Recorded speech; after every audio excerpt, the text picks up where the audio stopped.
So do you have questions? You could write a question and answer book.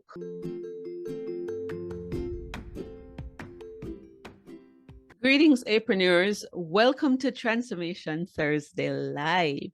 I am concluding our book study on the book of Habakkuk. And no, I am not going on video today, but I did not want you to miss out. So at the end of every book study, I'll be giving you some publishing tips and writing tips based on the book that we've looked at, so that you would have some insight and ideas as to how to go about writing your book, because this is a book-centered channel, right? For those who are just joining, this is part 4 of our book study of the book of Habakkuk. And Habakkuk is one of the short books of the Bible. Habakkuk is known as a minor prophet.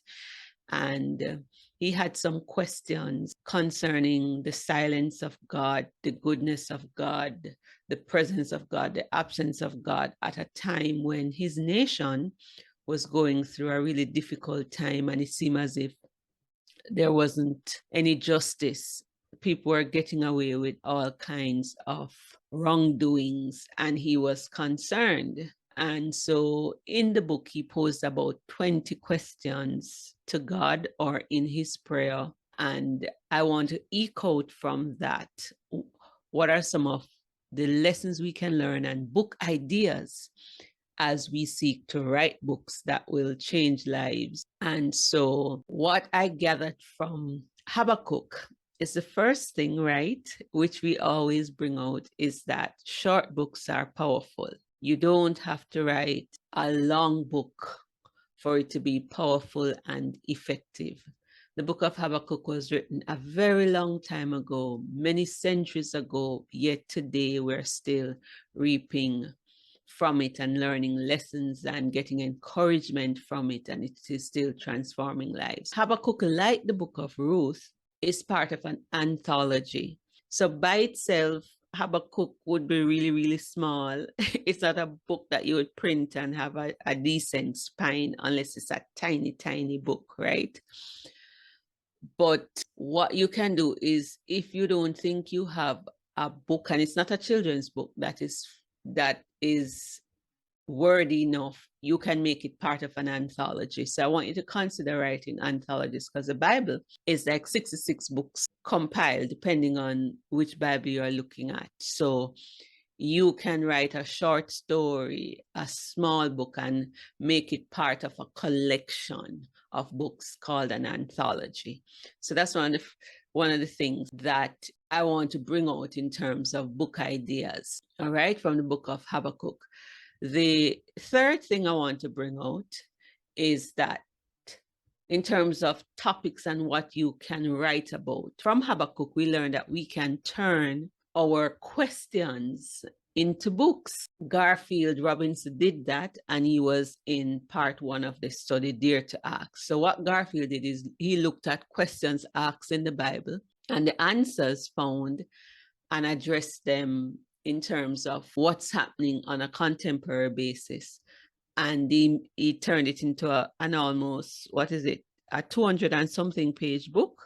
And so what questions do you have? You could turn that into a book. Some people do that. I remember there's a book I read as a young person. It's like 21 questions young people ask, and it was by some Jehovah's Witnesses. I found answers in those books that helped me.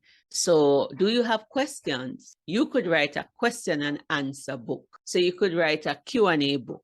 In fact, it could be one question, that you go in pursuit of that answer, and you could build chapters on that. So what are some burning questions that you have, and how could you create a book around that? I think that's something for you to consider. The other thing is that your conversations or your queries and concerns on a spiritual level can also be chronicled into a book, because Habakkuk was going through a personal crisis. He went from worry to worship, fear to faith.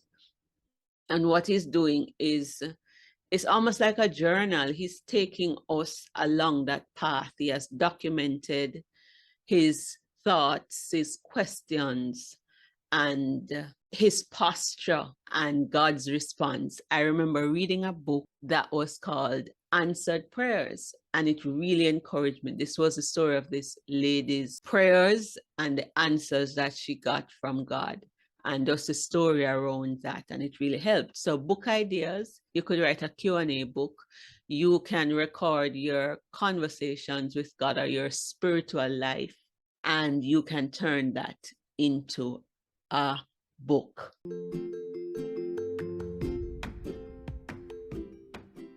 A book could also emerge, as it did for Habakkuk, out of a personal crisis. And so we are learning that.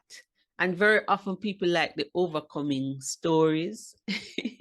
So if you look at Habakkuk, it was his personal crisis of faith and how he came to a place where he was firm in his faith. And he just documented that whole experience for us. There are bigger books like the book of Job that goes through Job's personal experience and crisis of faith as a result of the calamities that happened to him. And it's a book, not as small as Habakkuk, it's a bigger one. So what personal crisis are you going through or have gone through? And how could that become a book? That's how my first book emerged. It's a memoir, but it came out of my experience of going through heartache and overcoming and turning that into something beautiful. So those are the ideas that we can use to write a book and lessons we can learn from the book of Habakkuk. Habakkuk is emerging as one of my favorite books, and especially in times of disaster and problems and trying to understand where is God in world affairs today? Where is God when things go wrong? Where is God when it hurts? Habakkuk is that kind of book that gives me the answers and helps me to deal with those things and remain firm in faith. I pray that whatever book you write, especially for us as Christians, because this channel is also Christocentric in a sense, I trust that the books that you write will help people, give them hope and solutions. As a matter of fact, every non-fiction book is supposed to solve a problem. It's supposed to be based on a pain point. And so people read those books for education. People read non-fiction books for solutions. They read them for answers. And so you have to bear that in mind. And Habakkuk reminds us of that. And he has written a book that gives us answers to questions that vex the soul of those who believe in God when things are going from bad to worse, when society is in decay. Where is God? And there are many people that have written whole books on this topic. And so this is something that you could pursue as well. I trust that this has sparked an idea for you to write a book. This is Kamika Ruth Taylor signing off. And let me know if this final episode has triggered any book ideas. Drop it in the comments below. My next book study is going to be not from the Bible. It's a memoir, my grandmother's memoir, The Voice.